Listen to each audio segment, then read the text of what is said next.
जब धरती थक जाएगी, जब नदियाँ रुक जाएगी, जब सागर सूख जाएगा, जब आसमान झुक जाएगा, शहरों में, गाँव में, गलियों में जब आवाज़ें चुप हो जाएगी, तब भी हम भारत माँ के बेटों का गौरव गाथा गाएंगे, जन गण मन गुनगुनाएंगे, जय हिंद का नारा लगाएंगे। मैंने भगवान को नहीं देखा, मैंने अल्लाह को भी नहीं देखा, मैंने जीसस क्राइस्ट को भी नहीं देखा, लेकिन मैंने भारत माँ के उन बेटों को देखा है जो हजारों फीट पर कभी करगिल में, कभी सियाचिन में तिरंगे की आन बान और शान के लिए खड़े रहते हैं। आज हम बात करेंगे उन्हीं वीरों की, उनकी वीरता की, उनके साहस की और उनके बलिदानों की। कारगिल घाटी बहुत ही खूबसूरत है और खूबसूरत चीज हमेशा खतरनाक होता है, और उससे भी खतरनाक और घिनौना था हमारे उस घुसपैठियों के नियत जिन्होंने हमारे इस खूबसूरत घाटी को खून की नदियों में बहाने आया था। ऑफिशियली हमें ये पता है कि कारगिल युद्ध 19 मई 1999 से शुरुआत हुआ था, लेकिन इस युद्ध की कहानी कई दिनों पहले से आरंभ हो चुका था। 2 मई को जब एक चरवाहा अपने बकरियों को ढूंढने के लिए बंजू टॉप पे गए थे, तो उन्हें सामने की पहाड़ी में कुछ हलचल दिखा। अपने बाइनोकुलर से देखने के बाद उन्हें पता चला कि वहां पर 6 घुसपैठी थे जो हैवी आर्म्स एंड एमुनेशन के साथ वहां पर मौजूद थे। उसी वक्त उसने पहाड़ी का नीचे आया और हिंदुस्तानी सेना को इसके बारे में सूचित किया। इसके बाद 5 मई को हिंदुस्तानी सेना के एक टुकड़ी को वहां भेजा गया सिचुएशन का जायजा लेने के लिए, परंतु उन घुसपैठियों ने बेरहमी से हमारे उन सोल्जर्स को बंदी बनाया और उन्हें बेरहमी से मार डाला। 9 और 10 में पाकिस्तान की तरफ से हैवी आर्टिलरी शुरू हो चुका था। अब ये पता लग चुका था कि ये चंद घुसपैठियों का काम नहीं है, ये कोई बड़ी सोची समझी साजिश है।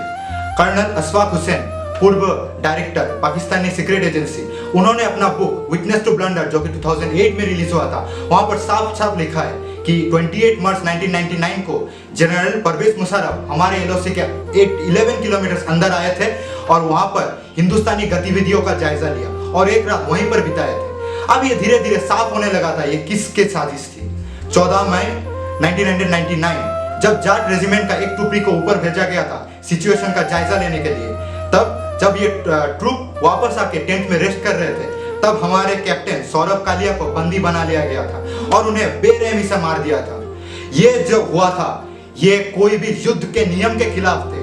अब जो हुआ था उसमें पूरा देश खून में उबल रहा था। अब ये पता लग चुका था कि पानी सर के ऊपर जा चुका है। अब जो होने वाला था उसमें दोनों तरफ का नुकसान होने वाला था, परंतु ये अब युद्ध का ऐलान हो चुका था।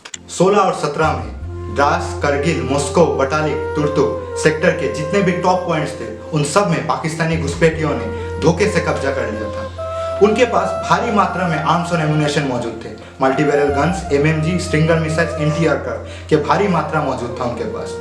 अच्छे पोजीशन में होने के वजह से हिंदुस्तानी सेना के हर एक छोटे बड़े गतिविधियों पे अच्छे से नजर रख पा रहे थे।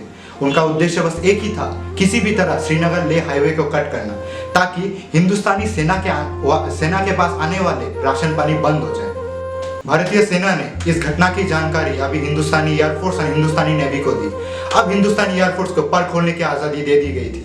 हिंदुस्तानी एयरफोर्स के जाबाज officer squadron commander PS Dhanoa, squadron leader Ajay Ahuja, squadron leader K Nachiketa और स्क्वाड्रन लीडर रघुनाथ नाम्बिया के अगुवाई में ऑपरेशन सफेद सागर से अभी आसमान से आग बरसाने के लिए तैयार थे। हिंदुस्तानी नेवी भी अभी कहाँ पीछे रहने वाली थी। हिंदुस्तानी नेवी के वाइस एडमिरल महेंद्र सिंह की अगुवाई में अरबियन सी में कॉम्बैट शिप्स के डिप्लॉयमेंट कर दी गई थी। अब ऑपरेशन तलवार भी पूरी जोर और शोर से शुरू हो चुका था। हम शांति चाहते हैं, ये तो दुनिया ने देखा। अब दुनिया ये देखेगी कि हम शांति की रक्षा के लिए और अपनी शक्ति का भी प्रदर्शन कर सकते हैं। लड़ाई के परिणाम के बारे में भी मेरे मन में कोई संदेह नहीं है। हमारी विजय निश्चित है और हम विजयी होकर दिखाएंगे। अब वक्त आ गया था पाकिस्तानी भेड़िए को जवाब देने का। 26 मई 1999 को हमारे भारतीय वायुसेना के जाबाजों ने यह स्ट्राइक शुरू कर दी, लेकिन अगले ही दिन हमारे 2 एयरक्राफ्ट MiG-21 और MiG-27 को मार गिराया गया, जिसमें हमारे 4 जवान और स्क्वाड्रन लीडर अजय आहूजा शहीद हो गए।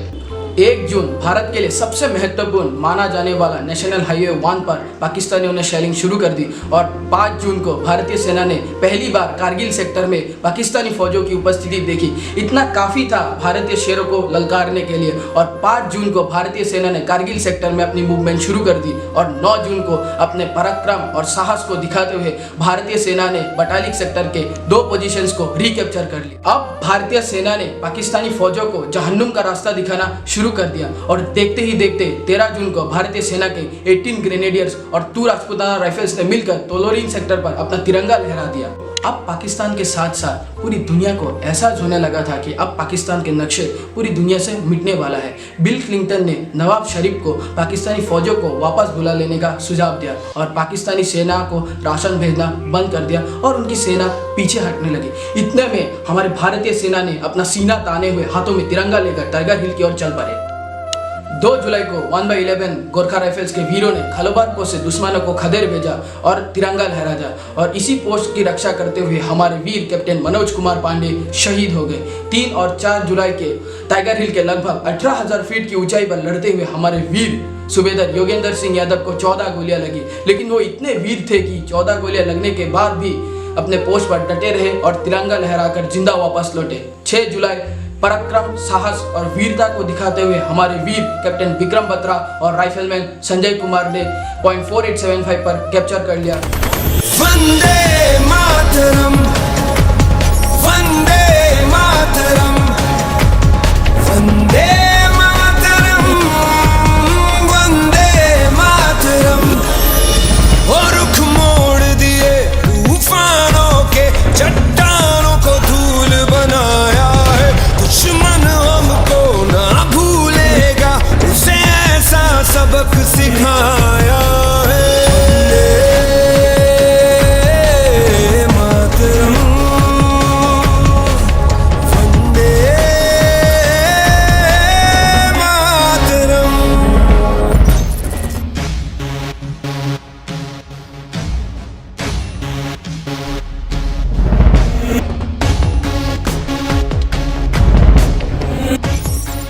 Colonel Joshi on the radio said, after another bunker was captured, my company's success की नलवाज ये दिल मांगे मोर।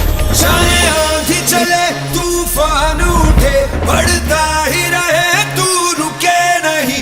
जब तक है फलक, जब तक है जमीन, मेरा दिल ये कहे कभी झुके नहीं। बस यूं ही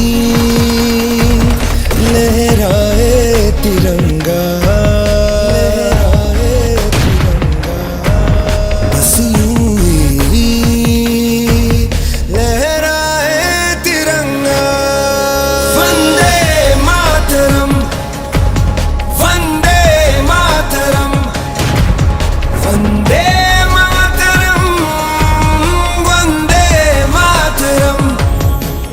अगर मुझे अपने खून को साबित करने से पहले मौत आ गई तो कसम से मैं मौत को ही मौत की नींद सुला दूंगा।